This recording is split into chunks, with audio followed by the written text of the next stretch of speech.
Yo les gens, j'espère que vous allez bien, je vous retrouve aujourd'hui pour une nouvelle vidéo sur Forza Horizon 5, une vidéo dans laquelle je vous propose de partir pour un Top Gear Equinox avec ce coup-ci, eh bien une voiture électrique. Je crois, si je dis pas de bêtises, que c'est la première électrique qu'on teste sur Horizon 5 dans cette série de vidéos. J'ai déjà fait un petit peu de gameplay avec le Taycan, mais c'était vraiment il y a longtemps, c'était la sortie du jeu et c'était vraiment pas dans cette série de vidéos. Donc cette voiture c'est la Racer Tachyon Speed et c'est une voiture qui est à débloquer en ce moment gratuitement en section de festival entre le 2 et le 9 décembre 2021. C'est une voiture qu'on avait sur Horizon 4 à l'époque et qui était vraiment la reine des merguez. C'était une voiture qui sur le papier avait vraiment des chiffres incroyables, c'est toujours le cas d'ailleurs sur Horizon 5. On a l'équivalent de 1200 chevaux, en full électrique on a 5000 Nm de couple, 1400 kg seulement. On a 380 km/h en vitesse de pointe et le 0 à 100 en 3 secondes. Ce qui est d'ailleurs pas si ouf d'ailleurs 3 secondes pour le 0 à 100 pour une caisse qui fait 1200 chevaux en 4 roues motrices. Ça aurait peut-être d'ailleurs dû nous mettre la puce à l'oreille à l'époque sur FH4.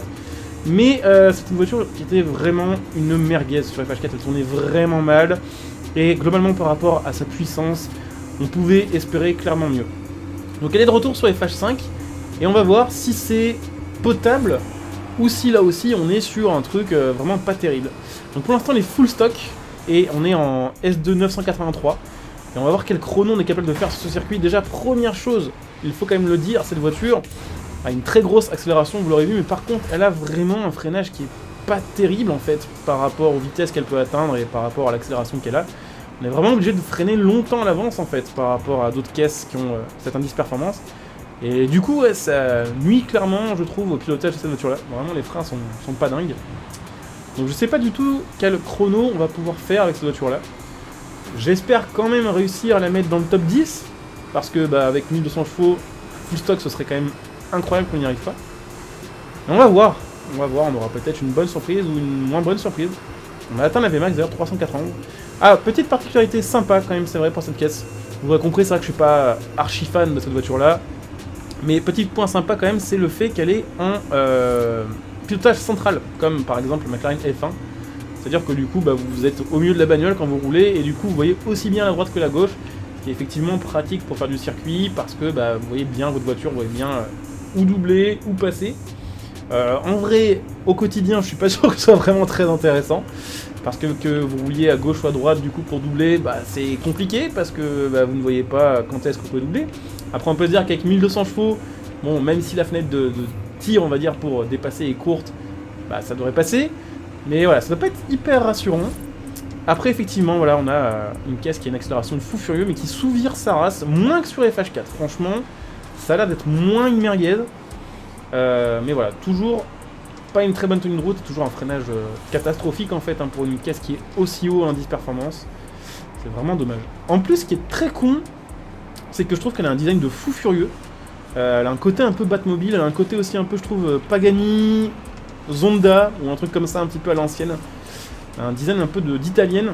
Et en fait, malheureusement, le ramage ne va pas avec son plumage, en fait. C'est-à-dire qu'on a l'apparence d'une caisse de course, et en fait, on a des perfs qui sont pas si insane pour une caisse qui a ces chiffres-là. Mais bon, on va voir. On va voir ce que ça va donner au niveau du chrono final. On va rewind quand même. Hop. Tac, c'est reparti. Voilà, petit virage un peu compliqué ici, mais ça va le faire. La dernière petite section qui est un petit peu bâtarde aussi sur ce circuit, parce qu'on a beaucoup de virages qu'on voit pas de super loin en fait. Et on fait 3 minutes 28, quelque chose comme ça, c'est en gros 1 seconde de mieux qu'une Mercedes AMG One. Mais c'est 4 secondes moins bien qu'une Ferrari 599 XX Evolution. Alors pour le coup, la 599 XX Evolution, c'est une caisse de circuit, donc c'est pas vraiment comparable, on va dire IRL, mais là sur le Top Gear Equinox de série, on n'est pas si mal, on est un petit peu devant une MG One en ayant 400 chevaux de plus, et en ayant un poids similaire, donc c'est voilà, une seconde seulement de mieux. Et en plus ça s'est joué sur la VMAX, parce que de base, la MG One full stock avait vraiment pas tant de VMAX que ça. Donc c'est mieux que sur FH4, j'aurais tendance à dire ça pour l'instant. Après, pour une caisse encore une fois qui a 5000 Nm de couple, seulement 1400 kg, qui a 6 moteurs électriques, 4 roues motrices, 1200 chevaux, tout ce que vous voulez, c'est pas si fou. Donc ce que je vous propose maintenant évidemment, c'est d'aller l'améliorer, la maxer pour voir un petit peu de quoi elle est capable. Regarder un petit peu évidemment aussi les réglages, voir un petit peu ce qu'on peut changer pour optimiser cette voiture en termes d'accélération, en termes de performance, en termes de tenue de route. Et puis ce sera déjà pas mal. On verra bien si elle a vraiment du potentiel sur ce Horizon, ou si c'est toujours un peu comme sur Horizon 4. Une merguez, même si elle a l'air d'être une moins grosse merguez que sur Horizon 4. Et bah c'est parti, on va se téléporter. J'espère qu'on pourra améliorer la batterie, j'espère qu'on pourra surtout améliorer les freins. Franchement, ça c'est le gros point faible de cette voiture. Si on avait de meilleurs freins, on pourrait freiner tellement plus tard et on aurait tellement gagné mais 3-4 secondes facilement au chrono. C'est con parce qu'on n'est pas non plus si loin d'une Divo ou d'une Niesco, tout en étant en fait très loin derrière. C'est un peu paradoxal, mais c'est un petit peu comme ça que cette casse-là. Donc c'est parti, petite amélioration. Bon, voilà. Hein. Le son par contre, effectivement, un truc qui est quand même sympa sur Horizon 5, c'est que même si cette casse-là est électrique et qu'elle fait un son plus ou moins absent, ils ont quand même fait un son légèrement différent qu'une Taycan par exemple ou que d'autres électriques. Donc c'est un peu différent, voilà. Ça change un peu quand même. Donc on peut mettre les pneus en slick, on gagne 0,4 km/h en Vmax, et puis on peut améliorer la largeur des pneus, ce genre de choses. J'ai pas vu d'amélioration de batterie, donc ça veut dire qu'on va garder la puissance stock. Je regarde est-ce qu'on a des jantes plus légères, yes on a celle-ci, on gagne 7 kg. Largeur de voie améliorée pour la tenue de route toujours. Et puis qu'est-ce qu'il nous reste? Différentiel à changer, si on veut le régler en vrai pourquoi pas. Alors peut-être qu'il est déjà de base en course et qu'on peut le régler, j'espère, sinon ça va être chaud. Et puis donc allègement course, on gagne 136 kg. Et on gagne 3 dixièmes pour le 0 à 100. Et la Vmax par contre qui n'est pas du tout influencée. 2,5 en jeu latéraux, techniquement c'est pas mal. Techniquement sur le papier c'est pas dégueu. Après on va regarder maintenant ce que ça va donner niveau chrono, on va checker vite fait les réglages aussi. Elle a pas tant que ça en Vmax, c'est bizarre d'ailleurs. On peut gagner, non on peut même pas gagner en fait, j'allais dire on peut, mais en fait non on peut mettre full axle, mais on pourra pas aller plus loin, c'est con quand même. C'est con, bon bah tant pis.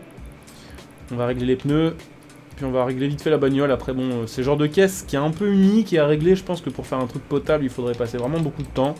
Il y aurait moyen, mais il y a le problème aussi que sur cette voiture là, tout n'est pas améliorable, du coup on récupère pas forcément beaucoup d'améliorations et beaucoup de réglages derrière en fait. Et par contre, plus je vais à l'arrière en différentiel, plus on gagne en Vmax en fait. Donc il faut trouver le juste milieu parce qu'il faut pas éclater l'accélération non plus. Mais en se mettant en style à 75%, on gagne un petit peu de Vmax. Allez, je vais vous partager les réglages aussi, comme ça si vous voulez tester, vous pourrez. Hop, voilà, ça reste une merguez. Ça reste une merguez, je suis désolé hein, s'il y a des fans de cette bagnole là. Encore une fois, je partais avec un bon a priori à l'époque sur Horizon 4 quand cette voiture a été rajoutée, parce que même si elle était électrique, je trouvais que le design était vraiment fou. Et bon, si une caisse a un beau design, on va dire que je peux pardonner vraiment plein de choses, y compris le fait que ce soit une électrique. Mais voilà, les performances c'était pas dingue, c'est toujours mieux sur FH5, mais toujours pas insane. Donc c'est parti, on va se refaire le Top Gear Equinox maintenant, en sachant que du coup, vu que la voiture est tout simplement full AWD de base, et qu'on n'a pas en plus de swap, entre guillemets, pas vraiment d'amélioration possible au niveau du moteur, on fera que 2 essais en fait. Un full stock et un full, parce que du coup il n'y aura pas d'amélioration intermédiaire.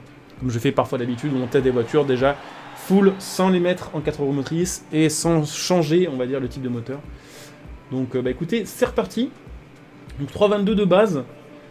Si on fait 2-3 secondes de mieux, ce qui est possible, mais je pense qu'on fera pas non plus un énorme écart de chrono, on peut se ranker peut-être plus ou moins au niveau du Niesco si on compare uniquement le classement full. Après si on prend le classement full, ça doit aider, je sais pas si elle va être dedans. On verra dans un instant. Bon, ça a l'air d'être un peu mieux maniable, quand même effectivement un peu plus maniable, ça a l'air de mieux tourner, mieux freiner.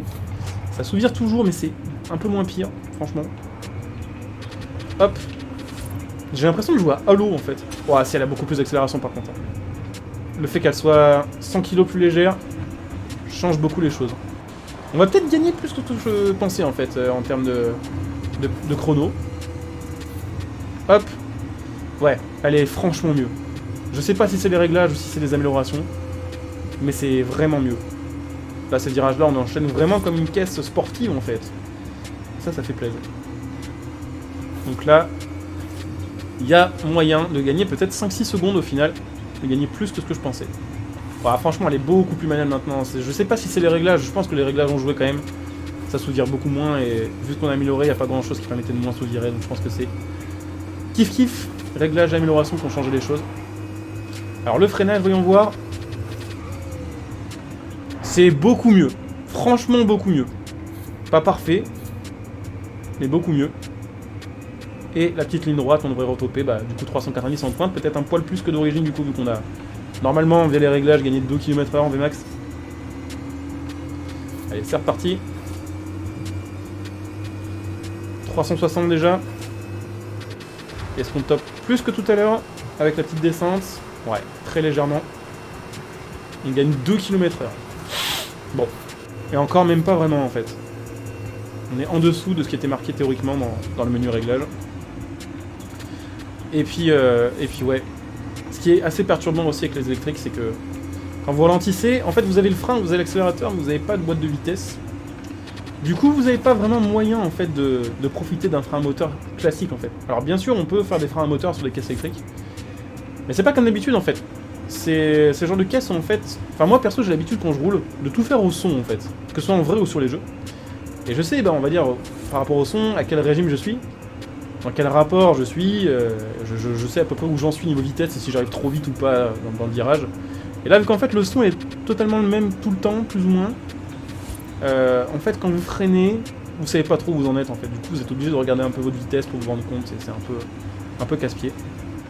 Mais ouais, du coup, le frein moteur n'est pas traditionnel, c'est vachement plus linéaire et c'est moins fort. Globalement, je trouve que le frein moteur qu'on a sur d'autres caisses, d'autres vraies bagnoles en fait, qu'on a sur le jeu. Ah, le freinage est pas dégueu maintenant, franchement. Elle est peut-être pas mal, sans être au top, je pense. Oula. Compliqué ici.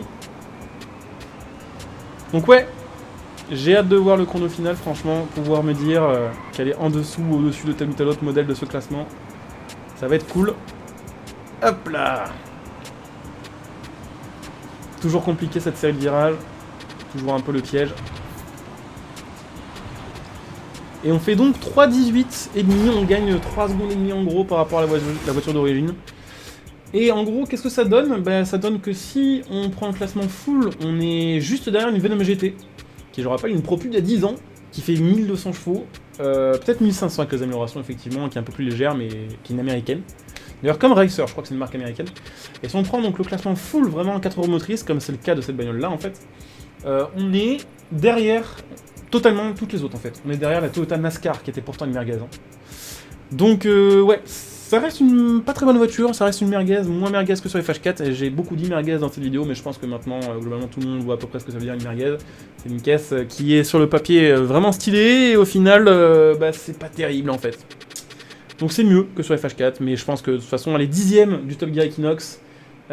Prochaine bagnole qui rentre dans ces tops là, elle jarfe en fait d'office. Donc voilà, ça va être du coup la fin de cette vidéo, pas besoin de faire un test de VMAX parce qu'on a déjà atteint la VMAX en course. J'espère que la vidéo vous aura plu. Pensez bien sûr à laisser un like, à vous abonner, à venir me follow aussi bien sûr sur Twitch pour me voir en live. Pareil, vous trouverez ma chaîne Twitch en description et en top commentaire, donc n'hésitez pas à follow. Si vous avez Amazon Prime, pensez bien sûr que vous pouvez soutenir ma chaîne gratuitement en utilisant votre Twitch Prime sur ma chaîne Twitch, ce qui vous fera profiter en plus de plein de petits bonus et de plein de contreparties. Évidemment, vous pouvez le faire tous les mois gratuitement. Vous pouvez me retrouver sur Facebook et sur Twitter, niveau réseaux sociaux, surtout sur Twitter, on va dire que si vous voulez m'envoyer des messages privés ou être au courant de mes flux sociaux ou quoi, voilà. Vous mieux Twitter parce que je suis plus actif tout simplement. Bien sûr, vous pouvez aussi me soutenir gratuitement en utilisant mes liens de soutien sous cette vidéo pour faire vos achats. Par exemple, mon lien Instant Gaming pour acheter vos jeux et vos cartes d'abonnement. Mon lien Matériel.net pour acheter ce qui va être composant PC et périphérique, genre casque, carte graphique, ce genre de choses. Voilà, n'hésitez pas à acheter un petit coup d'œil. Ça soutient la chaîne de ouf quand vous utilisez mes liens. Et puis pour ceux qui souhaitent me soutenir sur le long terme, sachez que c'est évidemment faisable en devenant un soutien de la chaîne via le bouton rejoindre sur cette vidéo. Et qu'il y a aussi plein de bonus tant que vous êtes un soutien de la chaîne. Tout simplement selon, on va dire, le rang que vous choisirez. Donc je coupe ici, je vous dis à très bientôt, bon jeu à tous, ciao.